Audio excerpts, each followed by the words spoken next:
أعوذ بالله من الشيطان الرجيم. بسم الله الرحمن الرحیم.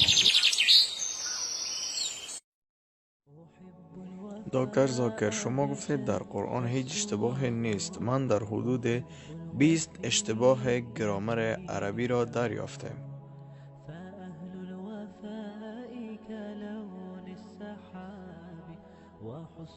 من به بعضی از آنها اشاره میکنم. ان الذين آمنوا والذين هادوا والصابئون، سوره الحج و البقره. ان الذين آمنوا والذين هادوا والصابئین، کدامش درست است؟ صابئون یا صابئین؟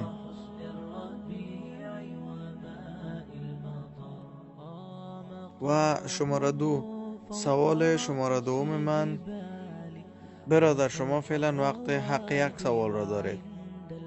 سوال دوم: عین زمان در سوره طه میگوید ان هذان الساحران، اشتباه کرده.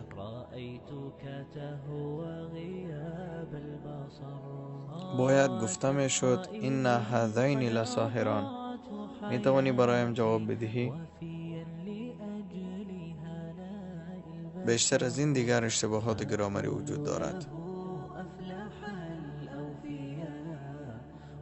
برادرمون به سوال خوب اشاره کردن و دوست دارم تمام سوالاتت را به اساس گرامر عربی حل کنم.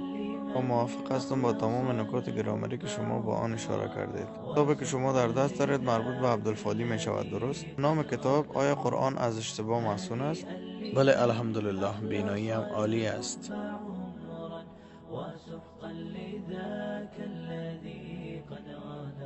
من تمام این 20 سوال را یک جا جواب می دهم، به خاطر که من کتاب مذکور را خواندم و همش را جواب می دهم انشالله. نکته اول باید یادداشت شود که همه گرامر عربی از قرآن اخذ شده. قرآن از نظر ادبیات بالاترین کتاب عربی بود. تمام گرامر عربی از قرآن استخراج شده. قرآن کتاب گرامر است. وقت قرآن در ذاتش یک کتاب گرامر است، پس به این معنی که تمام گرامر از قرآن اخذ شده است. پس نتیجه این شد که قرآن نمیتواند هرگز اشتباه داشته باشد. نکته دوم: طوری که خودت میدانی، مثلا یک خطکش را بگیری و آن اندازه‌گیری هم داشته باشد و تو بگویی اندازه‌گیری خطکش اشتباه است. دقیقاً این حرف غیر منطقی است. طوری که خودت میدانی در قبایل مختلف عرب گرامر عربی تغییر میخورد. ببینی که یک لغت در یک قبیله عرب مؤنث معنی میدهد و برعکس در قبیله دیگر عرب مذکر معنی میدهد. در بین قبایل عرب گرامر تغییر میخورد، حتی جنس تغییر میخورد. پس آیا شما قرآن را با گرامر اشتباه در تطابق قرار میدهید؟ نه خیر. بیشتر به عرض برسانم که فصاحت و بلاغت قرآن بسیار قوی و بالاست و خودت خوب میدانی که در اینترنت کتاب‌های موجود است در رابطه با اشتباهات قرآن به نام‌های 12 اشتباه، 21 اشتباه، 20 اشتباه. آیا شما فکر میکنید این همه اشتباهات را از قرآن عیسویان استخراج کردند؟ پس کی این اشتباهات را استخراج کرد؟ آیا میدانید که این کار را کرد؟ مسلمانان، علمای مسلمان مانند زمخشری اینها چی کار کردند؟ گفتند گرامر قرآن بسیار بالاست، حتی که در تضاد قرار میگیرد با زبان سنتی عرب. گرامر قرآن بسیار بالاست. آنها برای اثباتش مثال‌های دادند. من چند مثال‌هایشان را بیان میکنم که جواب تمام این 20 سوال‌های این کتاب است. یکی از مثال‌هایشان این است: وقتی ما قرآن را تلاوت میکنیم الله میفرماید قوم لوط علیه السلام آنها همه پیغمبران را انکار کردند.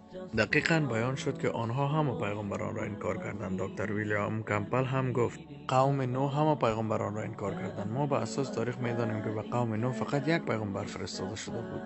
پس این باید اشتباه گرامری باشد، چون قرآن باید میگفت پیغمبر انکار شد، نه پیغمبران. من همراهت موافقم، چون هر دوی ما میدانیم نزد گرامر افراد غیر فنی اشتباه است. اما کتابی را که توسط عرب ها نوشته شده است بخوانی، زیبایی قرآن را بیان میکند. میدانی چیست زیبایی قرآن؟ این است: چرا قرآن به جای پیغمبران گفتند؟ میدانید چرا؟ به خاطر که همه ما میدانیم پیام اصلی و اساسی همه پیغمبران توحید بود، که نیست معبود بر حق مگر الله. این که در قرآن گفته شده قوم نوح و لوط پیغمبران را انکار کردند، منظور آن این است: انکار از لوط به این معنی است که آنها همه پیغمبران را غیر مستقیم انکار کردند. ببینید زیبایی و فصاحت و بلاغت قرآن را. الحمدلله. شما ممکن فکر کنید این اشتباه است. نه خیر، این اشتباه نیست. همانطور افراد دیگر هم گفتن مانند نصروش که قرآن می فرماید کن فیکون، بشو پس می شود. قرآن باید می گفت کن فکان، بشو پس شد. موافقم، ماضی کن فکان است در عربی، نه کن فیکون. اما کن فیکون بالاتر است. کن فیکون به این معنی است که الله قادر است و بود و خواهد بود. سه حالت